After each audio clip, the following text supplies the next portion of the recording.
The Purloined Letter. By Edgar Allan Poe. 1845. Nil sapientiae odiosus acumen nemio. Seneca. At Paris, just after dark one gusty evening in the autumn of 18-, I was enjoying the twofold luxury of meditation in a meerschaum, in company with my friend C. Auguste Dupin, in his little back library, or book closet, au Troisième, number 33, Rue Dunot, Faubourg Saint-Germain. For 1 hour at least we had maintained a profound silence, while each, to any casual observer, might have seemed intently and exclusively occupied with the curling eddies of smoke that oppressed the atmosphere of the chamber. For myself, however, I was mentally discussing certain topics which had formed matter for conversation between us at an earlier period of the evening, I mean the affair of the Rue Morgue, and the mystery attending the murder of Marie Roget. I looked upon it, therefore, as something of a coincidence, when the door of our apartment was thrown open and admitted our old acquaintance, Monsieur G., the prefect of the Parisian police. We gave him a hearty welcome, for there was nearly half as much of the entertaining as of the contemptible about the man, and we had not seen him for several years. We had been sitting in the dark, and Dupin now arose for the purpose of lighting a lamp, but sat down again, without doing so, upon G.'s saying that he had called to consult us, or rather to ask the opinion of my friend, about some official business which had occasioned a great deal of trouble. If it is any point requiring reflection, observed Dupin, as he forbore to enkindle the wick, we shall examine it to better purpose in the dark. That is another of your odd notions, said the prefect, who had a fashion of calling everything odd that was beyond his comprehension, and thus lived amid an absolute legion of oddities. Very true, said Dupin, as he supplied his visitor with a pipe, and rolled towards him a comfortable chair. And what is the difficulty now? I asked. Nothing more in the assassination way, I hope. Oh no, nothing of that nature. The fact is, the business is very simple indeed, and I make no doubt that we can manage it sufficiently well ourselves, but then I thought Dupin would like to hear the details of it, because it is so excessively odd. Simple and odd, said Dupin. Why, yes, and not exactly that, either. The fact is, we have all been a good deal puzzled because the affair is so simple, and yet baffles us altogether. Perhaps it is the very simplicity of the thing which puts you at fault, said my friend. What nonsense you do talk, replied the prefect, laughing heartily. Perhaps the mystery is a little too plain, said Dupin. Oh, good heavens! Who ever heard of such an idea? A little too self-evident. Ha! Ha! Ha! Ha! Ha! Ha! Ho! Ho! Ho! Roared our visitor, profoundly amused. Oh, Dupin, you will be the death of me yet. And what, after all, is the matter on hand? I asked. Why, I will tell you, replied the prefect, as he gave a long, steady, and contemplative puff, and settled himself in his chair. I will tell you in a few words, but, before I begin, let me caution you that this is an affair demanding the greatest secrecy, and that I should most probably lose the position I now hold, were it known that I confided it to anyone. Proceed, said I. Or not, said Dupin. Well, then, I have received personal information, from a very high quarter, that a certain document of the last importance, has been purloined from the royal apartments. The individual who purloined it is known, this beyond a doubt, he was seen to take it. It is known, also, that it still remains in his possession. How is this known? Asked Dupin. It is clearly inferred, replied the prefect, from the nature of the document, and from the non-appearance of certain results which would at once arise from its passing out of the robber's possession, that is to say, from his employing it as he must design in the end to employ it. Be a little more explicit, I said. Well, I may venture so far as to say that the paper gives its holder a certain power in a certain quarter where such power is immensely valuable. The prefect was fond of the cant of diplomacy. Still I do not quite understand, said Dupin. No? Well, the disclosure of the document to a third person, who shall be nameless, would bring in question the honor of a personage of most exalted station, and this fact gives the holder of the document an ascendancy over the illustrious personage whose honor and peace are so jeopardized. But this ascendancy, I interposed, would depend upon the robber's knowledge of the loser's knowledge of the robber. Who would dare? The thief, said G, is the minister D, who dares all things, those unbecoming as well as those becoming a man. The method of the theft was not less ingenious than bold. The document in question, a letter, to be frank, had been received by the personage robbed while alone in the royal boudoir. During its perusal she was suddenly interrupted by the entrance of the other exalted personage, from whom especially it was her wish to conceal it. After a hurried and vain endeavor to thrust it in a drawer, she was forced to place it, open as it was, upon a table. The address, however, was uppermost, and, the contents thus unexposed, the letter escaped notice. At this juncture enters the minister D. His lynx eye immediately perceives the paper, recognizes the handwriting of the address, observes the confusion of the personage addressed, and fathoms her secret. After some business transactions, hurried through in his ordinary manner, he produces a letter somewhat similar to the one in question, opens it, pretends to read it, and then places it in close juxtaposition to the other. Again he converses, for some 15 minutes, upon the public affairs. At length, in taking leave, he takes also from the table the letter to which he had no claim. Its rightful owner saw, but, of course, dared not call attention to the act, in the presence of the third personage who stood at her elbow. The minister decamped, leaving his own letter, one of no importance, upon the table.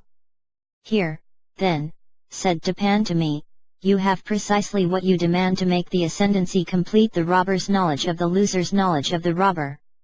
Yes, replied the prefect, and the power thus attained has, for some months past, been wielded, for political purposes, to a very dangerous extent.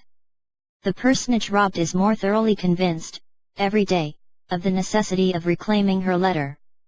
But this, of course, cannot be done openly. In fine, driven to despair, she has committed the matter to me. Then whom, said Dupin, amid a perfect whirlwind of smoke, no more sagacious agent could, I suppose, be desired, or even imagined. You flatter me, replied the prefect, but it is possible that some such opinion may have been entertained.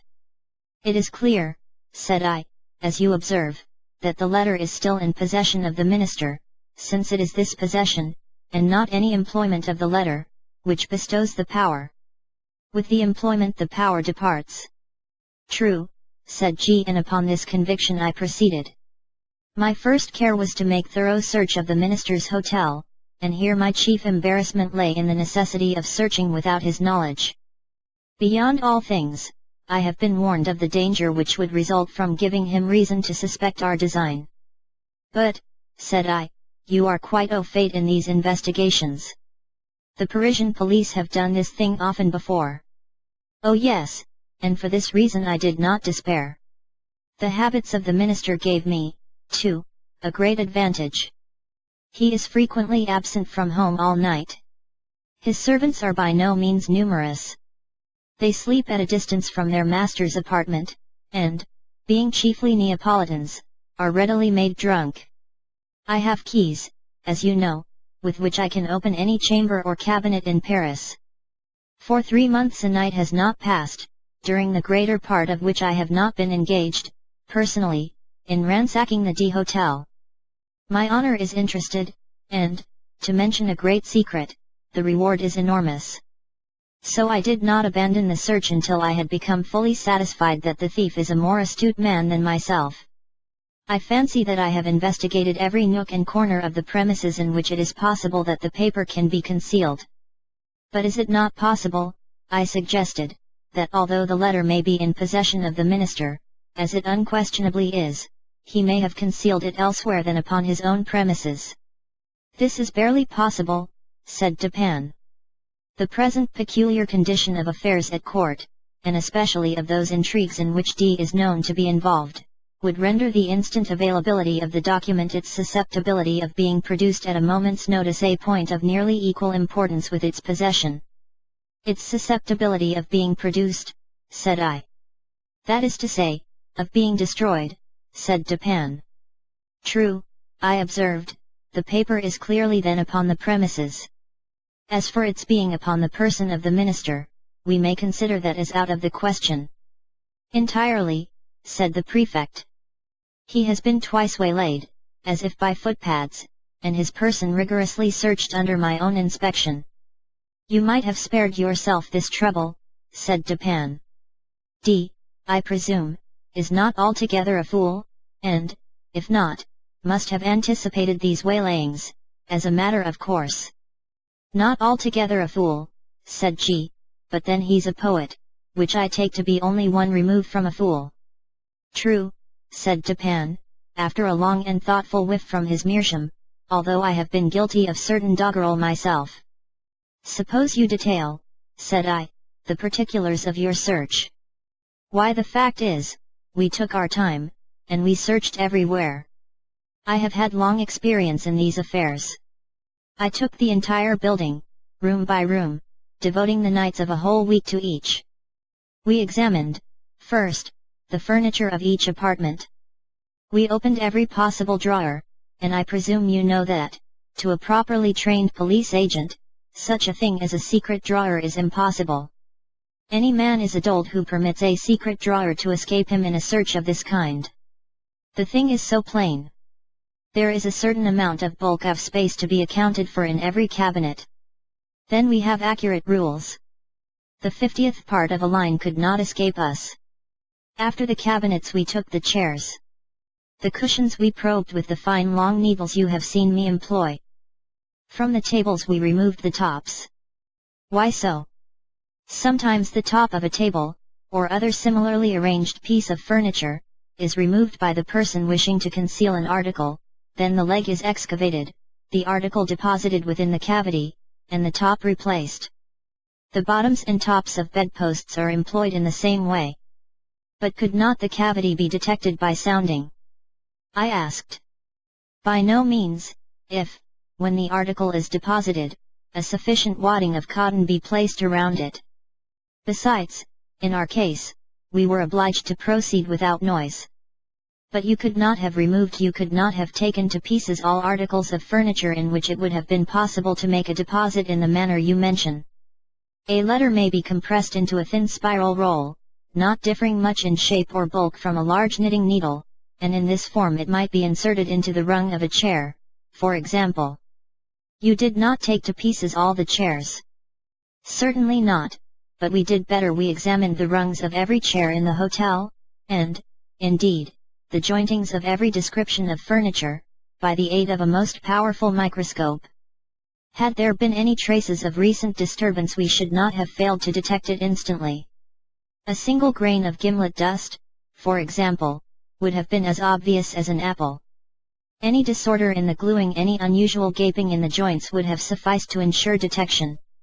I presume you looked to the mirrors, between the boards and the plates, and you probed the beds and the bedclothes, as well as the curtains and carpets.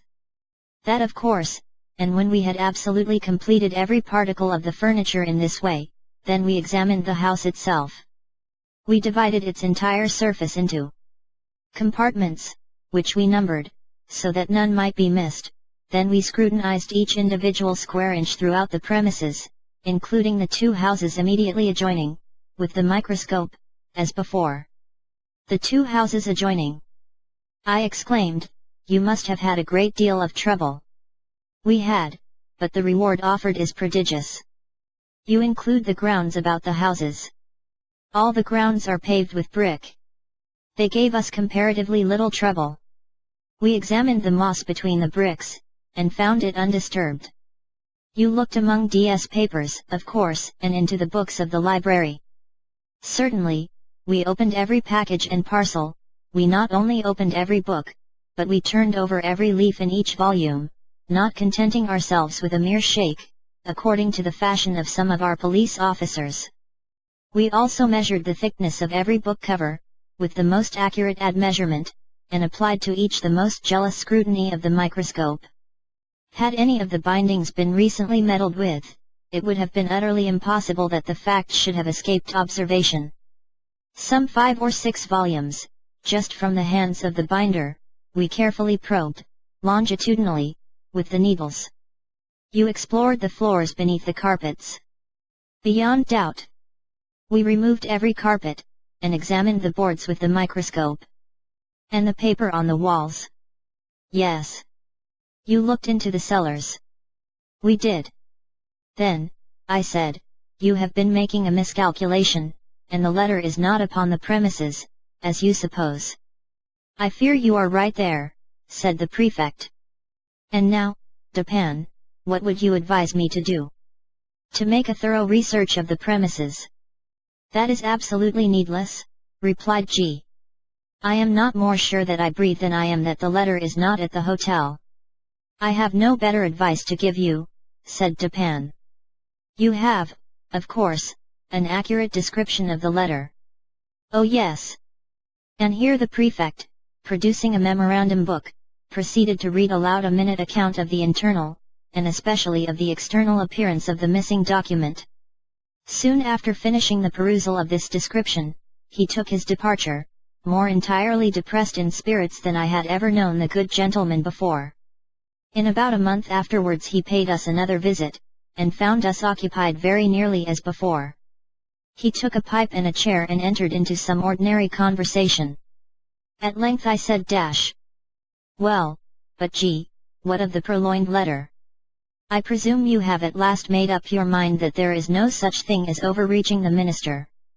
Confound him, say I. Yes, I made the re-examination, however, as Dupin suggested, but it was all labor lost, as I knew it would be. How much was the reward offered, did you say? Asked Dupin.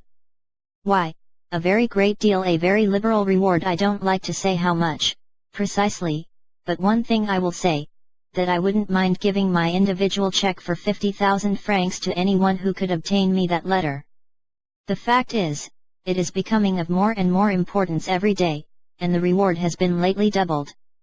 If it were trebled, however, I could do no more than I have done.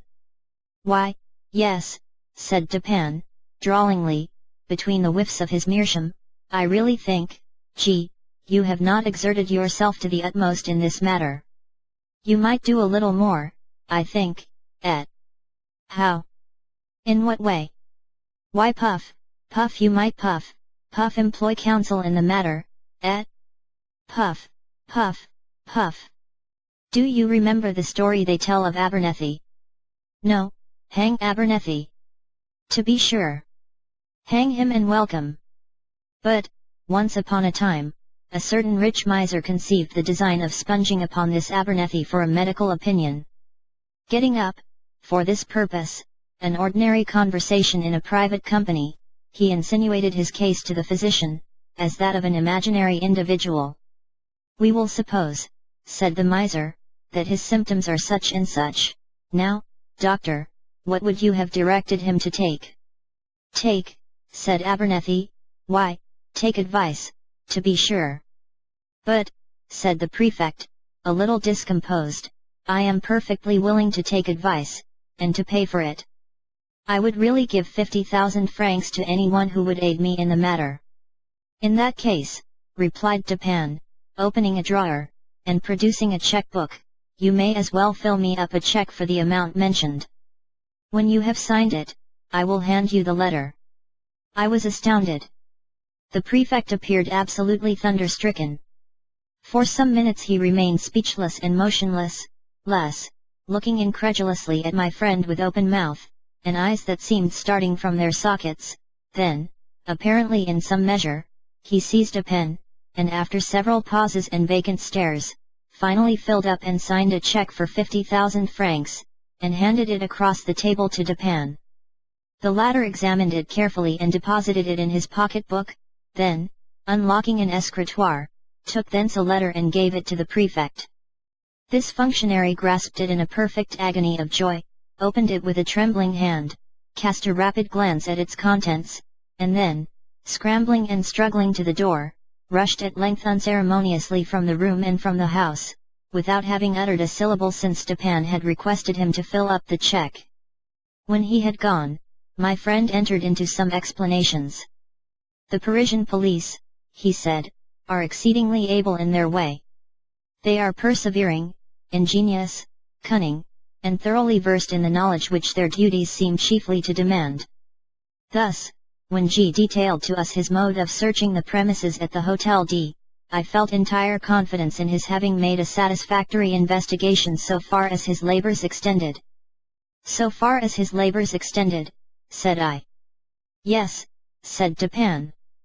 "The measures adopted were not only the best of their kind, but carried out to absolute perfection.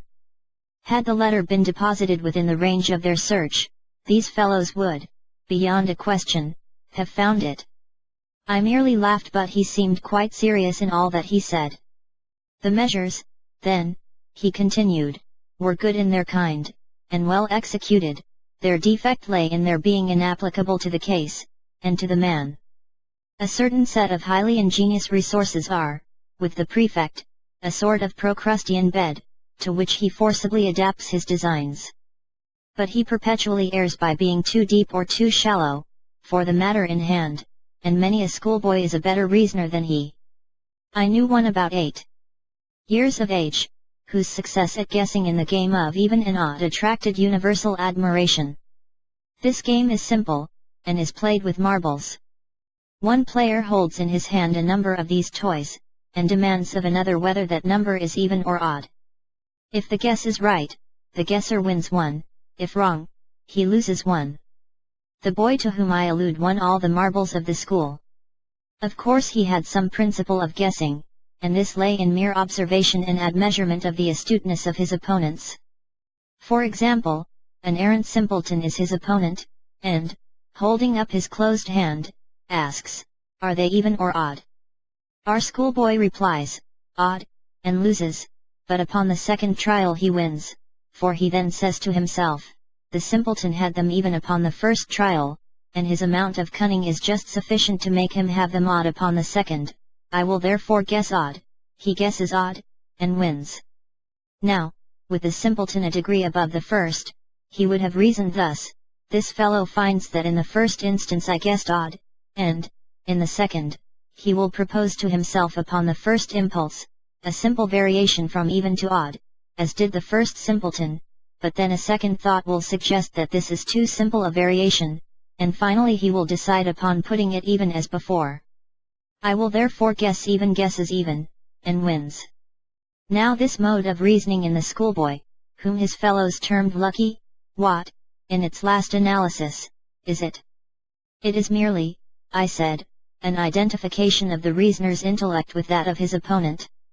"It is," said Stepan, and, upon inquiring of the boy by what means he effected the thorough identification in which his success consisted, I received answer as follows: "When I wish to find out how wise, or how stupid, or how good, or how wicked is anyone, or what are his thoughts at the moment, I fashion the expression of my face, as accurately as possible, in accordance with the expression of his, and then wait to see what thoughts or sentiments arise in my mind or heart, as if to match or correspond with the expression." This response of the schoolboy lies at the bottom of all the spurious profundity which has been attributed to Rochefoucauld, to Lobotjev, to Machiavelli, and to Campanella.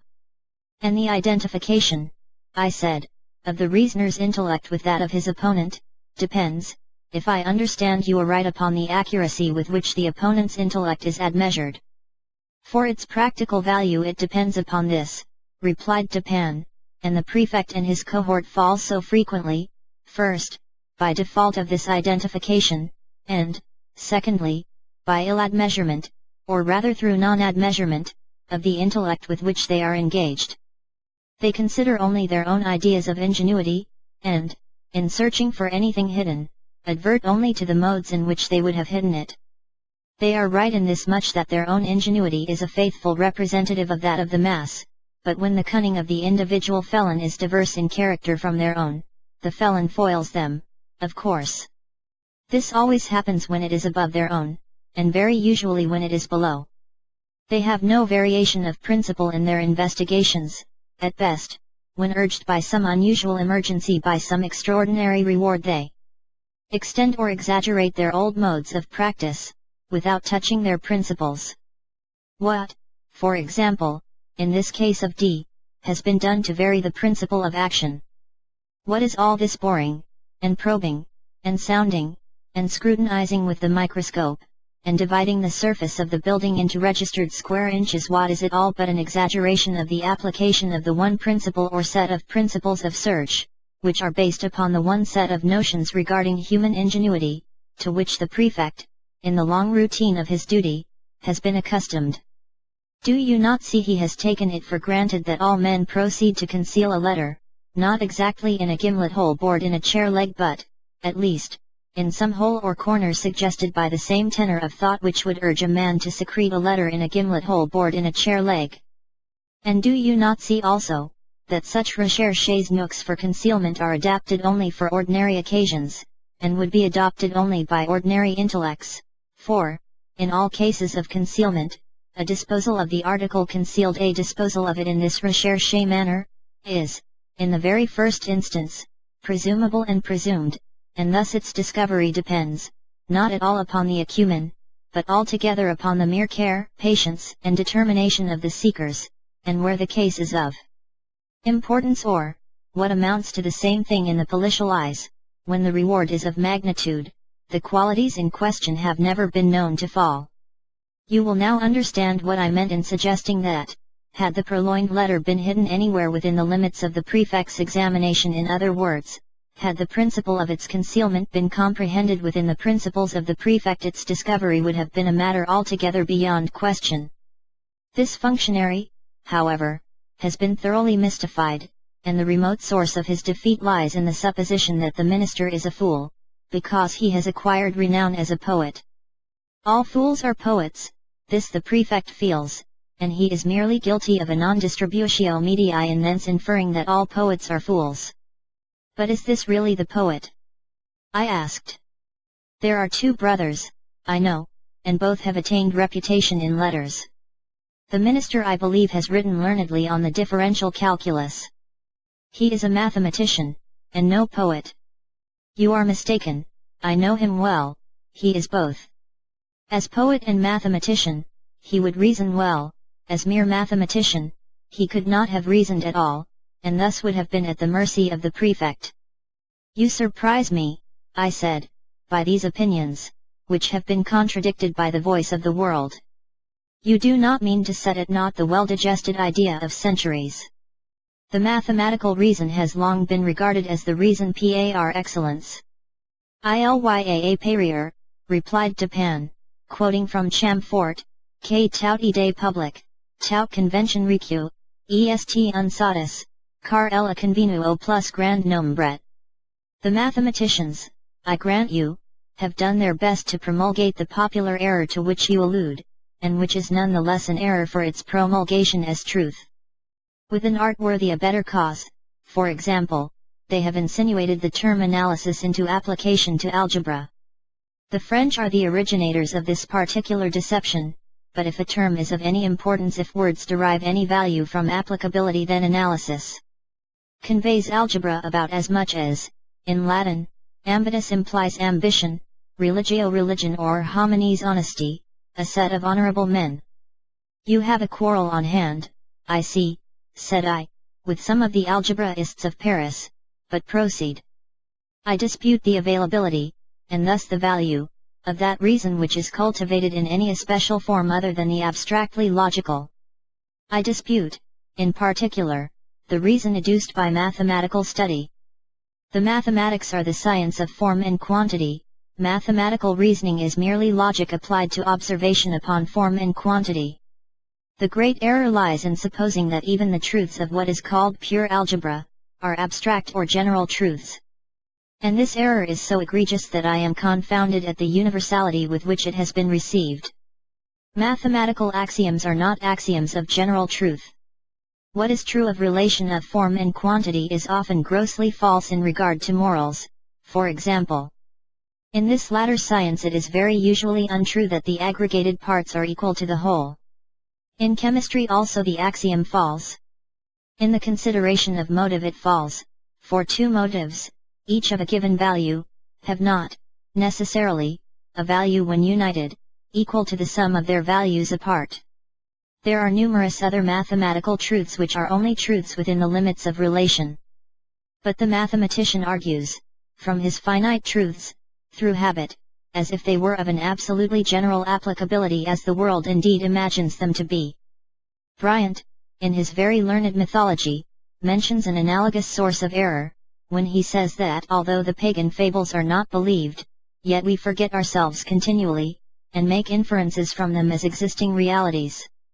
With the algebraists, however, who are pagans themselves, the pagan fables are believed, and the inferences are made, not so much through lapse of memory, as through an unaccountable addling of the brains.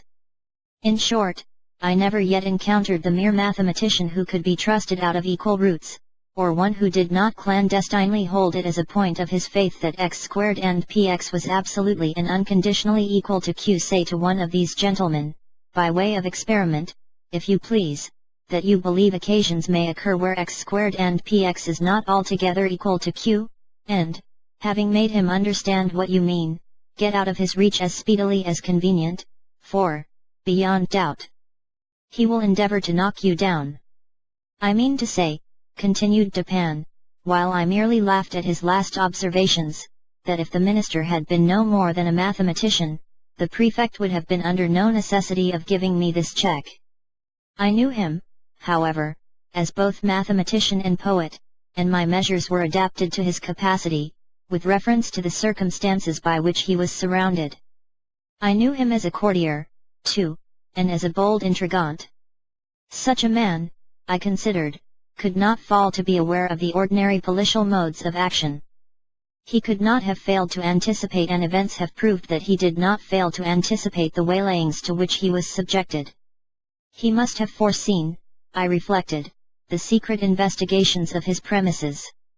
His frequent absences from home at night, which were hailed by the prefect as certain aids to his success, I regarded only as ruses, to afford opportunity for thorough search to the police, and thus the sooner to impress them with the conviction to which in fact, did finally arrive, the conviction that the letter was not upon the premises. I felt, also, that the whole train of thought, which I was at some pains in detailing to you just now, concerning the invariable principle of policial action in searches for articles concealed, I felt that this whole train of thought would necessarily pass through the mind of the minister.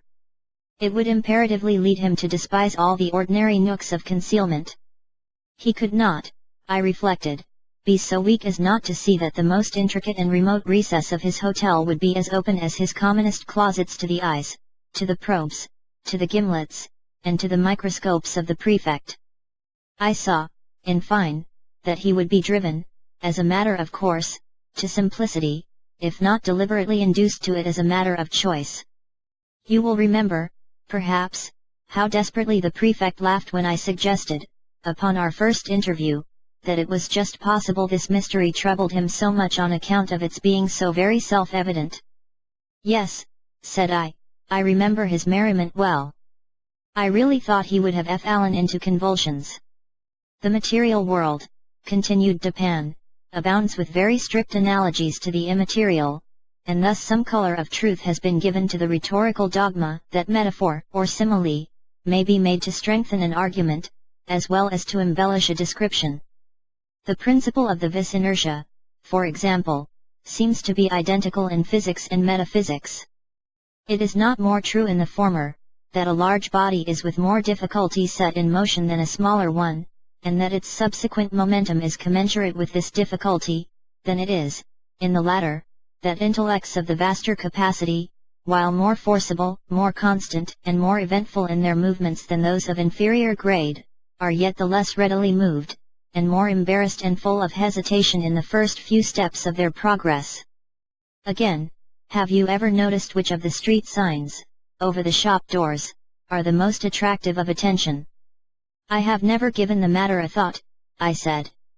There is a game of puzzles, he resumed, which is played upon a map. One party playing requires another to find a given word, the name of town, river, state, or empire, any word, in short, upon the motley and perplexed surface of the chart. A novice in the game generally seeks to embarrass his opponents by giving them the most minutely lettered names, but the adept selects such words as stretch, in large characters, from one end of the chart to the other. These, like the over-largely lettered signs and placards of the street, escape observation by dint of being excessively obvious, and here the physical oversight is precisely analogous with the moral inapprehension by which the intellect suffers to pass unnoticed those considerations which are too obtrusively and too palpably self-evident. But this is a point, it appears, somewhat above or beneath the understanding of the prefect. He never once thought it probable, or possible, that the minister had deposited the letter immediately beneath the nose of the whole world, by way of best preventing any portion of that world from perceiving it. But the more I reflected upon the daring, dashing, and discriminating ingenuity of D, upon the fact that the document must always have been at hand, if he intended to use it to good purpose, and upon the decisive evidence, obtained by the prefect, that it was not hidden within the limits of that dignitary's ordinary search, the more satisfied I became that, to conceal this letter, the minister had resorted to the comprehensive and sagacious expedient of not attempting to conceal it at all. Full of these ideas, I prepared myself with a pair of green spectacles, and called one fine morning, quite by accident, at the ministerial hotel. I found D at home, yawning, lounging, and dawdling, as usual, and pretending to be in the last extremity of ennui. He is, perhaps, the most really energetic human being now alive, but that is only when nobody sees him. To be even with him, I complained of my weak eyes, and lamented the necessity of the spectacles, under cover of which I cautiously and thoroughly surveyed the apartment, while seemingly intent only upon the conversation of my host. I paid special attention to a large writing table near which he sat, and upon which lay confusedly some miscellaneous letters and other papers, with one or two musical instruments and a few books. Here, however, after a long and very deliberate scrutiny, I saw nothing to excite particular suspicion. At length my eyes, in going the circuit of the room, fell upon a trumpery filigree card rack of pasteboard, that hung dangling by a dirty blue ribbon, from a little brass knob just beneath the middle of the mantelpiece. In this rack, which had 3 or 4 compartments, were 5 or 6 visiting cards and a solitary letter. This last was much soiled and crumpled. It was torn nearly in two, across the middle, as if a design, in the first instance, to tear it entirely up as worthless, had been altered, or stayed, in the second. It had a large black seal, bearing the D cipher very conspicuously, and was addressed, in a diminutive female hand, to D, the minister, himself. It was thrust carelessly, and even, as it seemed, contemptuously, into one of the upper divisions of the rack. No sooner had I glanced at this letter, than I concluded it to be that of which I was in search. To be sure, it was, to all appearance, radically different from the one of which the prefect had read us so minute a description. Here the seal was large and black, with the D cipher, there it was small and red, with the ducal arms of the S family. Here, the address, to the minister, was diminutive and feminine, there the superscription, to a certain royal personage, was markedly bold and decided, the size alone formed a point of correspondence. But, then, the radicalness of these differences, which was excessive, the dirt, the soiled and torn condition of the paper, so inconsistent with the true methodical habits of D, and so suggestive of a design to delude the beholder into an idea of the worthlessness of the document, these things, together with the hyper-obtrusive situation of this document, full in the view of every visitor, and thus exactly in accordance with the conclusions to which I had previously arrived, these things, I say, were strongly corroborative of suspicion, in one who came with the intention to suspect. I protracted my visit as long as possible, and, while I maintained a most animated discussion with the minister, on a topic which I knew well had never failed to interest and excite him, I kept my attention really riveted upon the letter. In this examination, I committed to memory its external appearance and arrangement in the rack, and also fell, at length, upon a discovery which set at rest whatever trivial doubt I might have entertained. In scrutinizing the edges of the paper, I observed them to be more chafed than seemed necessary. They presented the broken appearance which is manifested when a stiff paper, having been once folded and pressed with a folder, is refolded in a reversed direction, in the same creases or edges which had formed the original fold. This discovery was sufficient. It was clear to me that the letter had been turned, as a glove, inside out, redirected, and resealed. I bade the minister good morning, and took my departure at once, leaving a gold snuff-box upon the table. The next morning I called for the snuff-box, when we resumed, quite eagerly, the conversation of the preceding day. While thus engaged, however, a loud report, as if of a pistol, was heard immediately beneath the windows of the hotel, and was succeeded by a series of fearful screams, and the shoutings of a mob. D rushed to a casement, threw it open, and looked out. In the meantime, I stepped to the card rack, took the letter, put it in my pocket, and replaced it by a facsimile, so far as regards externals, which I had carefully prepared at my lodgings, imitating the D cipher, very readily, by means of a seal formed of bread. The disturbance in the street had been occasioned by the frantic behavior of a man with a musket. He had fired it among a crowd of women and children. It proved, however, to have been without ball, and the fellow was suffered to go his way as a lunatic or a drunkard. When he had gone, D came from the window, whither I had followed him immediately upon securing the object in view. Soon afterwards I bade him farewell. The pretended lunatic was a man in my own pay. But what purpose had you, I asked, in replacing the letter by a facsimile? Would it not have been better, at the first visit, to have seized it openly, and departed? D, replied Dupin, is a desperate man, and a man of nerve. His hotel, too, is not without attendants devoted to his interests. Had I made the wild attempt you suggest, I might never have left the ministerial presence alive. The good people of Paris might have heard of me no more. But I had an object apart from these considerations. You know my political prepossessions. In this matter, I act as a partisan of the lady concerned. For 18 months the minister has had her in his power. She has now him in hers, since, being unaware that the letter is not in his possession, he will proceed with his exactions as if it was. Thus will he inevitably commit himself, at once, to his political destruction. His downfall, too, will not be more precipitate than awkward. It is all very well to talk about the facilis descensus Averni, but in all kinds of climbing, as Catalani said of singing, it is far more easy to get up than to come down. In the present instance I have no sympathy, at least no pity for him who descends. He is the monstrum horrendum, an unprincipled man of genius. I confess, however, that I should like very well to know the precise character of his thoughts, when, being defied by her whom the prefect terms a certain personage, he is reduced to opening the letter which I left for him in the card rack. How? Did you put anything particular in it? Why, it did not seem altogether right to leave the interior blank, that would have been insulting.